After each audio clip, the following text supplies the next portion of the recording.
بسم الله الرحمن الرحيم الحمد لله رب العالمين الصلاة والسلام على رسول الله وعلى آله وصحبه وسلم تسليما كثيرا أما بعد. Tonight's lesson is on Durar Bahiyyah في المسائل الفقهية of Imam Ash-Shawkani rahimahullah ta'ala, our manual on beginner's fiqh. Before the blessed month of Ramadan commenced, we were actually studying Kitab al-Siyam. And I believe we covered the chapter of voluntary fasts and also Bab al-I'tikaf, the chapter of al-I'tikaf, if I'm not mistaken. And if we didn't cover it, then we'll go over it really quick right now before we begin Kitab al-Hajj. The author rahimahullah says, Bab al-I'tikaf يشرع للصائم في كل وقت في المساجد وهو في رمضان آكد سيما في العشر الأواخر منه ويستحب الاجتهاد في العمل فيها وفي ليالي القدر ولا يخرج المعتكف إلا لحاجة. The author, he says, is that يشرع, it says those who are fasting, they are allowed and they're recommended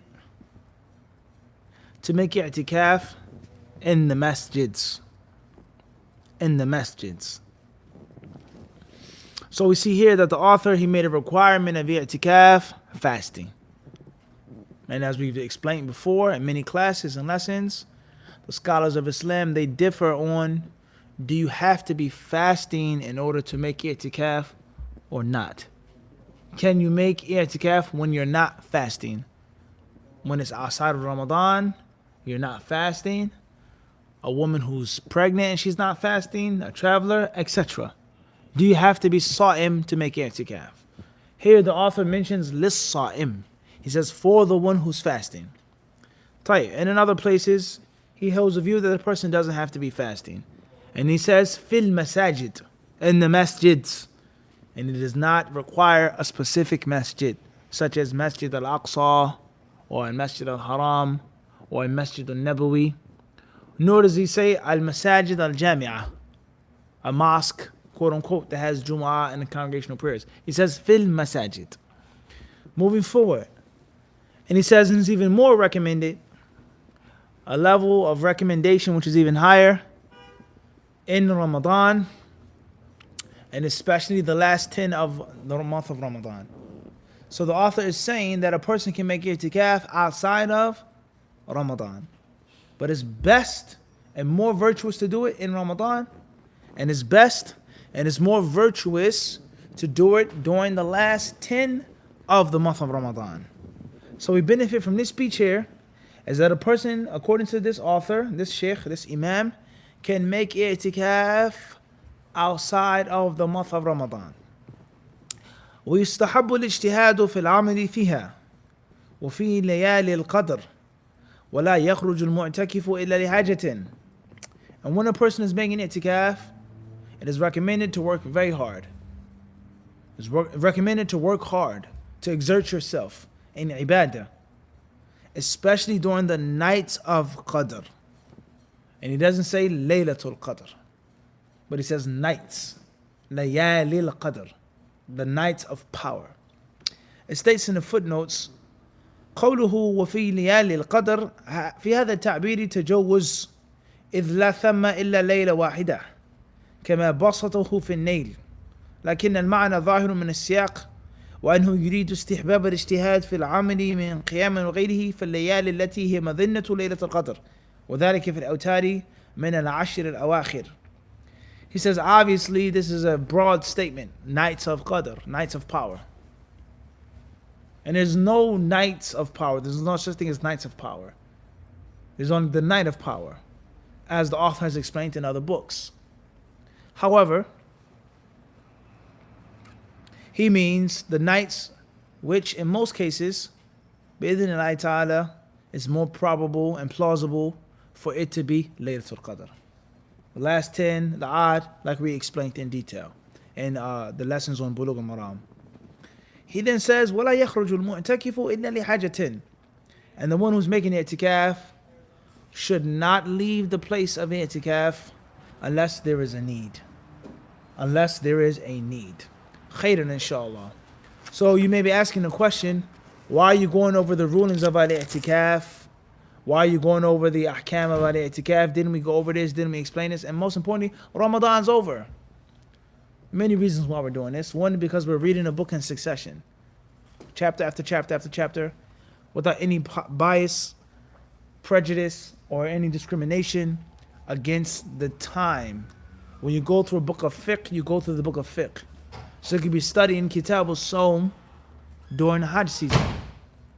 And you can be studying Kitab al-Hajj during Ramadan season.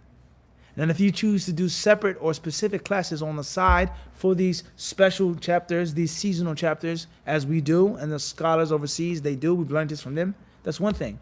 But if you plan on finishing the book, you have to keep moving. Everyone understand this? That's one reason. Reason number two is, you want to benefit from this. One of the reasons why you don't get as much as you should from the month of Ramadan is because you only talk about Ramadan in Ramadan. You only talk about fasting in Ramadan. And we only discuss the rulings of i'tikaf when it's time to make it. And this is unfortunate. And this is not layman Muslims, imams. Many people, they only bring up a topic only when it's the time for that topic. And that's not the most thorough way. And to be familiar, and of course, to have a greater focus and a sharper focus during the actual season, of course. But you can't just catch the Ramadan fever. And we all know about the Ramadan fever, right? Ramadan fever. And there are different levels of Muslims with regards to catching this fever. Some Muslims, they get it a month before Ramadan, 2 months. Some 10 days, a week, 2 weeks. Some get it only in Ramadan. And as soon as Ramadan is over, they're immediately healed. They don't have a fever anymore. They're not sweating.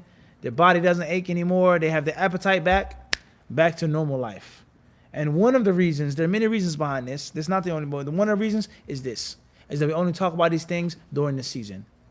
And another reason number 3 that I want to mention, and alhamdulillah, we've tried our best to break this stereotype as well, is that during those seasons, especially the month of Ramadan, people only want to talk about Ramadan. That's it. No other topics, no other discussions. Every single khutbah in the month of Ramadan, all 4 weeks or 5 weeks, is going to be on fasting in Ramadan. And that's not a bad thing, that's a good thing, but it's not the best thing. Now is the time, the masjid is packed, the people are listening, the shayateen are locked up. Now let's talk about salah. Now let's talk about beating your wife. Now let's talk about drug addiction and abuse of substances. Let's talk about these other things that we need to get out of our system and rid ourselves of during this blessed month, because you have the people's ear now. They're listening. And oftentimes people, they just do things in a monotonous manner. The same normal thing. I know I come to this masjid, there's no doubt, the first week of Ramadan, the imam is going to be talking about the virtue of fasting. No doubt about it. That's the only thing he's going to hear. The virtue of fasting. Fast is a good thing. Be a good Muslim. Fast, Allah loves you. And that's it. Second week, same thing. Third week, Laylatul Qadr, i'tikaf. Fourth week is the Eid, and that's it. And on the day of the Eid, it's going to be the same khutbah as it was last year and the year before. And that's a problem. That's a problem. Wallahu ta'ala alam. طيب, moving forward. Kitab al-Hajj. يجب على كل مكلف مستطيع فورا. He says the book of al-Hajj. Hajj being the 4th pillar of al-Islam. And some narrations have Hajj coming after the month of Ramadan. But many narrations inside Bukhari and outside of Sahih Bukhari says, wal Hajj was Siyam Ramadan. Hajj before the month of Ramadan. Naam. طيب. Hajj being one of the pillars of al-Islam, and Hajj being one of the things that the Muslims can cling to and hold fast to with regards to their pride in their deen, pride in their way, pride in their religion. And that despite all of the wounds and the injuries that the Muslims have suffered and are suffering at the current moment, Islam is still thriving and is still strong. And there's still a great many of Muslims that are trying to practice the religion. Hajj is one of those things that the Muslims can stick to, and they can cling to, and they can clutch to, despite the wounds and the injuries and the major problems that have befallen the Muslim ummah today. وَلَا حَوْلَ وَلَا قُوَّةَ إِلَّا بِاللَّهِ. Walillahi alhamd. Hajj is one of those times, one of those places, one of those events which allow us to numb some of the pain and take our minds off of some of the suffering that the Ummah of Islam is going through. Whether it is suffering at the hands of their enemies, whether it's suffering at the hands of those who claim to be from the Ummah, whether it's suffering at the hands of those who are Muslims, or whether it is a suffering of spirituality, the Muslims who don't pray, the Muslims who don't fast, the Muslim women who are mutabarrijat, they walk outside undressed and uncovered, the Muslim men who shave their beards and wear tight pants and don't identify themselves as being Muslims, the Muslims who do all types of bad, evil crimes and atrocities against themselves and others, and their lack of rigor and their lack of spiritual vigor. Hajj is one of those things in which you feel some pride, alhamdulillah, and it's a shot of adrenaline. You get some type of good feeling, is that it's still good that's present. Well, alhamdulillah. Muslims are still here. Islam is still thriving. Islam is still strong. Well, alhamdulillah, despite all of the different problems. And that's one way of looking at it, of course. And another way of looking at it is when you make Hajj, you oftentimes encounter more suffering. And you see more wounds and injuries in the Muslim Ummah. You see the separation, you see the division, you see the classes and the caste system, you see the racism and the prejudice and the colorism and the tribalism. You see the tremendous, tremendous ignorance of so many Muslims. You see the strangeness of the sunnah of the Prophet ﷺ, and you see that the people of knowledge and of correct knowledge among the Muslims are the vast minority. The vast minority. Those who are trying to practice and implement the correct Muhammadan way, you find them to be the vast minority when you make Hajj. So Hajj, in my humble experiences, alhamdulillah, Allah has allowed us to make Hajj several times. My humble experiences, Hajj is always bitter and sweet. It's always bitter and sweet. There's a great deal to be happy about, to be to have pride in and be proud about, and many things make you want to cry. In front of the Kaaba, you see some of the ignorance and some of the remoteness of many Muslims from the basic teachings of Al-Islam. That's number one. Number two is Al-Hajj is something which is very special in Islam, and that's because it is something which is legislated in our religion, and it's also from the things that are ancient and that have been handed down and passed down from Ismail alayhi salatu wasalam, from his father Ibrahim alayhi salatu wasalam. So with that being said, Al-Hajj is one of the things that we do, and we worship Allah Azza wa Jalla alone without any partner, and we revive and keep alive and practice the way of Ibrahim alayhi salatu wasalam, the Imam of the Muwahhideen, the leader of the monotheists. And the things that he did, the things that he practiced, and the things that he handed down to his offspring and his progeny, and many of those things remained, and many of those things were lost and forgotten, and many of those things were distorted and warped, twisted and bent from the pagan Arabs. Things that they added, things that they took away, things that get stretched and exaggerated. So Hajj is always going to be something very, very, very special. Like Al-Adha, it's not just the specific legislation of the Prophet ﷺ, but it's something that is handed down from Ibrahim alayhi salatu wasalam. And it's something that remained from that time to this time, as Allah Azza wa Jalla has told us. And then we have revealed to you, O Muhammad, to follow the way of Abraham, who was Hanif, who was pure and devout to Allah subhanahu wa ta'ala, and he was never from the mushrikeen. Alright? And Allah Azza wa Jalla also speaks in the Quran. He tells us that the Jews and the Christians claim Ibrahim, and Ibrahim alayhi salatu wasalam wasn't a Yahudi, nor was he Nasrani, but he was a Muslim. He was Hanif, he was Muslim, he was sincere, and he was devout to Allah subhanahu wa ta'ala. And it's very important to understand the history of Ibrahim and the history of Ismail and the Prophet ﷺ's people, Banu Hashim and Quraysh. And what was the Messenger of Allah ﷺ's message towards them? And what were the problems that the Prophet had between him and between those people? And did the Prophet ﷺ go to people who did not know Allah, who hated Allah, who rejected Allah?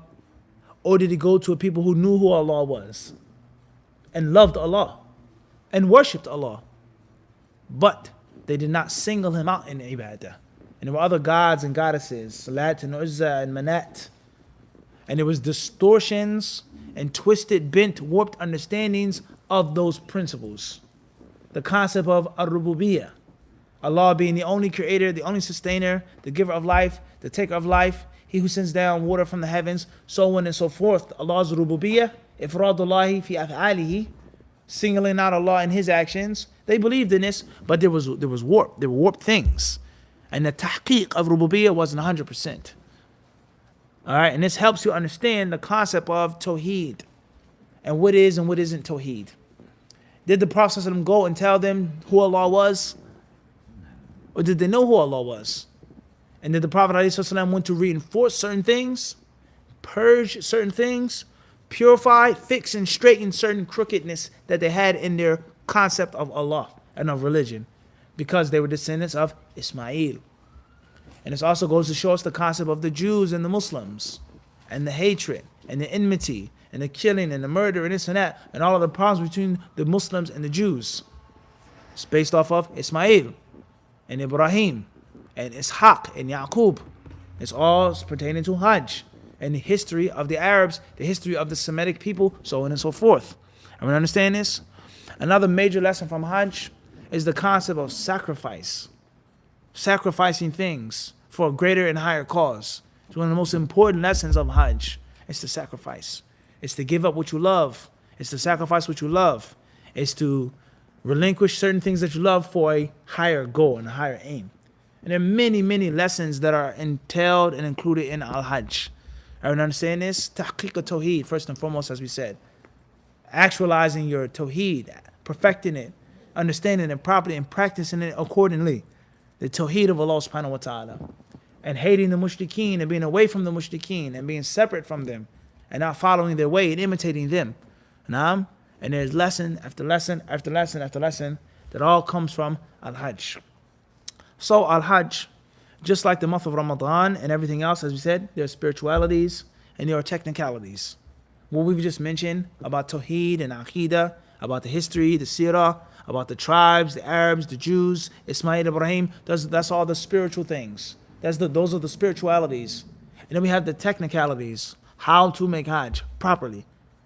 What money can you use to perform Hajj properly. What to do when you make Hajj. What to do when you're different, when you forget, when you do this, you fall into this. Can a woman travel without a mahram? All of those technical things. Just like the month of Ramadan. We talk about the virtue of Ramadan, the superiority of Ramadan, unzila fihi al-Quran, so on and so forth. And then we talk about the technicalities. I woke up late and I did this. I forgot and I ate this. I did this. I have diabetes. I have dialysis. I this. Those are the technical ahkam fiqhiyah of Ramadan. And that the teaching of this subject is going to be incomplete until we cover what? Both. Until we cover both. And many people, as we said, in the month of Ramadan, they do one of the two. They only talk about the spiritual things of Ramadan and that's it. Allah loves you and that's it. Fasting is good and that's it, khalas. That's a problem. And they don't actually give the people the information and the factual information, the ilm of Ramadan. And then there are those who just deal with Shafi, Ahmed, Malik, Abu Hanifa, Uthaymeen, bin Baz, fulan, toothpaste, this, that, and that's it. And they don't talk about the spiritual aspect of Ramadan. Why are you fasting? Why are you hungry? Why are you thirsty? And what are you supposed to get from it? What are you supposed to look forward to leaving Ramadan with? That is extremely important. And obviously, the perfect way is 1 + 1. 1-2 punch. Spirituality, technicality, along with spirituality. It's no different when it comes to the chapter or the discussion of Al-Hajj. Khayran, inshallah. So let's go back to the script now, bi'idhnillah. The author, rahimahullah, he says, يَجِبُ عَلَى كُلِّ مُكَلَّفٍ مُسْتَطِيعٍ فَوْرًا. The first point, yajibu. Hajj is mandatory. Ala kulli mukallafin. Upon every single Muslim, or not even Muslim, everyone who is mukallaf. And they compressed, that is going to be, I think it's something in there. This is causing all those little bugs to be all over the place. Something sticky or something. They're everywhere. You don't have to check it out, but it's somewhere. I think it's something that's causing them. Yeah, they're everywhere. Excuse me. Type. So moving forward, he says that every mukallaf mustati', every capable mukallaf must make Hajj fawran, immediately. Every capable mukallaf must make Hajj immediately. طيب. So we have this sentence. Kulli mukallafin. What includes, or what is included in the word mukallaf? What's included in that? How do we decompress that? Baligh. They have to be of age. And or mustati'. That's included in mustati', not mukallaf. Mukallaf included in that is what? Aqil. Aqilan, balighan, of age, mentally sane. Is it Muslim or the kuffar required to make a Hajj as well? Even though they're not Muslims, they can't make a Hajj, but they're going to be punished for not making it. Or is it only mandatory upon what? Muslims, meaning that the non-Muslims will be punished in thereafter for their kufr and shirk, and not punished for them not making Hajj. Everyone understand this or not? Everyone understand this? You understand it's a huge difference between the two. So for sure we can agree on three things. Baligh, aqil, and if they're Muslim, it's what? They're mukallaf as well. Are the non-Muslims included in that or not? Al-muhim, mukallaf. طيب. Then he says mustati', capable. What does that include? Physically strong, financially able, and just free to go. You may be locked up. Right? You may be what? You may be locked up, or you may have a major prior obligation that prevents you from doing it. Everyone understand this? So therefore, financially stable or capable, what does that mean? What does it mean by money? Who in 2019 doesn't have debt, Faz? Who doesn't have debt? Who's free from debt in 2019? Is that even possible? This is a serious question. This is one of the modern day fiqh issues. I haven't heard too many people talking about it and discussing it like this. Who is free from debt? Who's really free from debt today? Why would someone always be in debt? Because of what? Billing cycle. A what? A billing cycle, correct? You pay the bill on the 1st of the month or the 29th day, whatever, then you cut off your service. You can now be what? Free from debt. Correct? Correct or incorrect? But if your bills are constantly on, you're always in what? Some type of debt. Wrong or incorrect? Right. Your internet is due. Your bill is due. Insurance is due. This is due. That's in due. Whatever. Everyone understands or not? You're always in some type of what? Debt. Sahih? Everyone understand this? So he says mustati'. What's meant by that with regards to finances? What does mustati' mean? First and foremost is enough to go. Enough to go. Then you also have enough to come back. And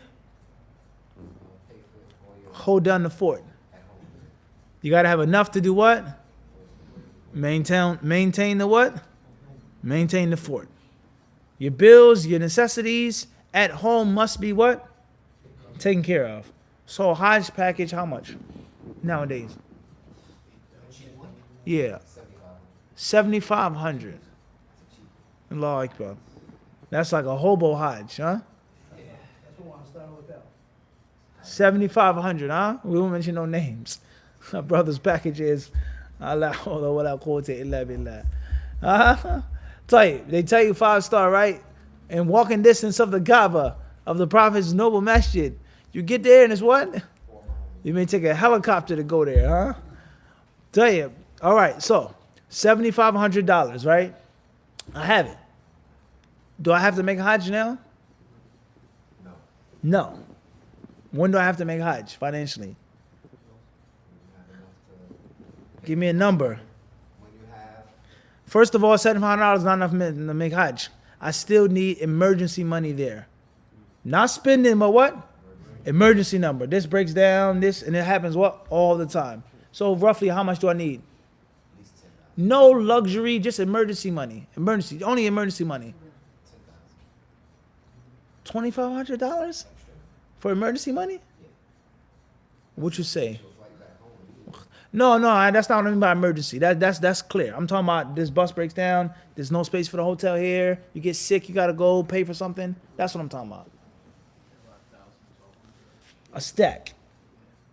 So let's say, for example, you need $1,000 and it's basic, no luxury. Basic what? Insurance money. So now it's $8,500 you're dealing with. You gotta have set what? Aside. Clear? How long you gonna be going for?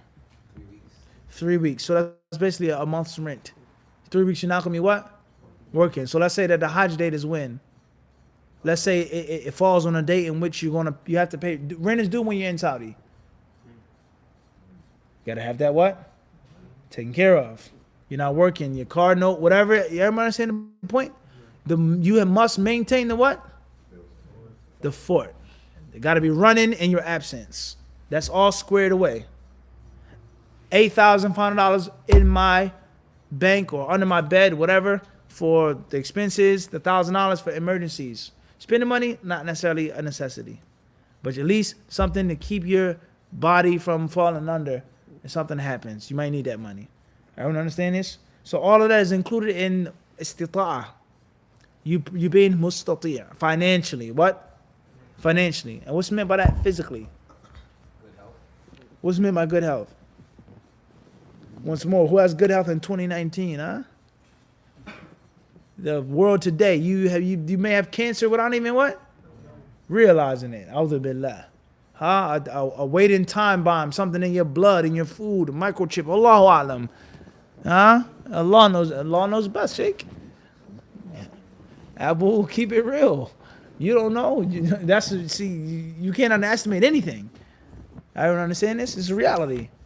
I'm trying to make a point. Everyone understand this? But basically, you have a good what?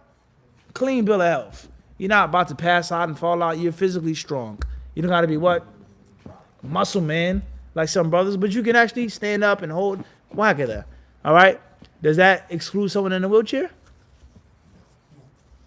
So a person in a wheelchair who has the money, they have to go? Yes. You say yes. They can get pushed around, Allahu Akbar. The aqeedah of a bully. They can get pushed around like they always do. SubhanAllah. I know what you said, brother. Allah knows that's not our way. We refute what? The words, regardless of what you meant or explained in another place. So a person in a wheelchair has to go. The brother in the wheelchair, he has no complications with his heart, his breathing. He's perfectly sound, but he can't walk. And he has the money. He has to go. You consider him mustati', right? Would you consider him mustati', Abdul Raqib, or no? What you think, Khalid?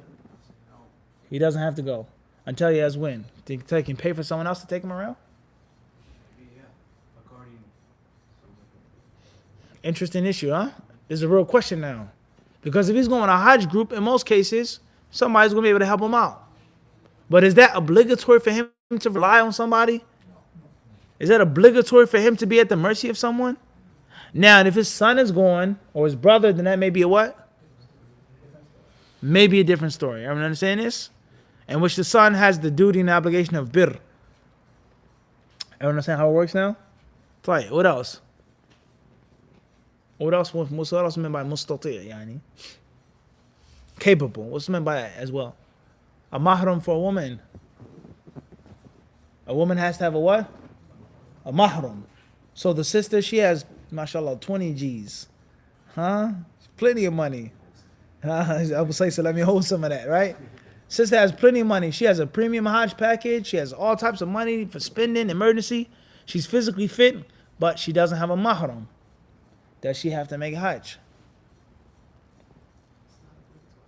You say it's not obligatory. Khalid? It's not obligatory. Mukhtar. Is it obligatory? Okay, now this is teaching us or taking us to another issue of the mahram.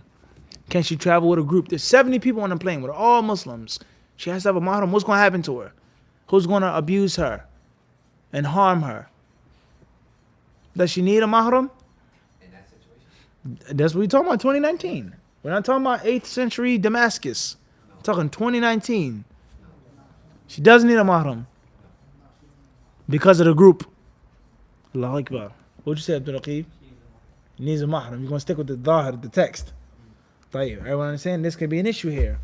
If a woman can make hajj, but she doesn't have a mahram, so does the woman have to pay for the mahram? Is it obligatory to fund it? Or in case that her husband is making and she's making it, then they'll go together? Allahu Akbar. Is it obligatory though? What you say? She can afford to take her son with her or her husband. Does she have to go and pay for him? You say yes. Does a husband have to take his wife on Hajj? No, not really. We went over this before, right? You got the answer on that. Huh? وهكذا what? وهكذا. This is how the fiqh issues what? Branch off. And the modern day applications of them. Everyone understand this?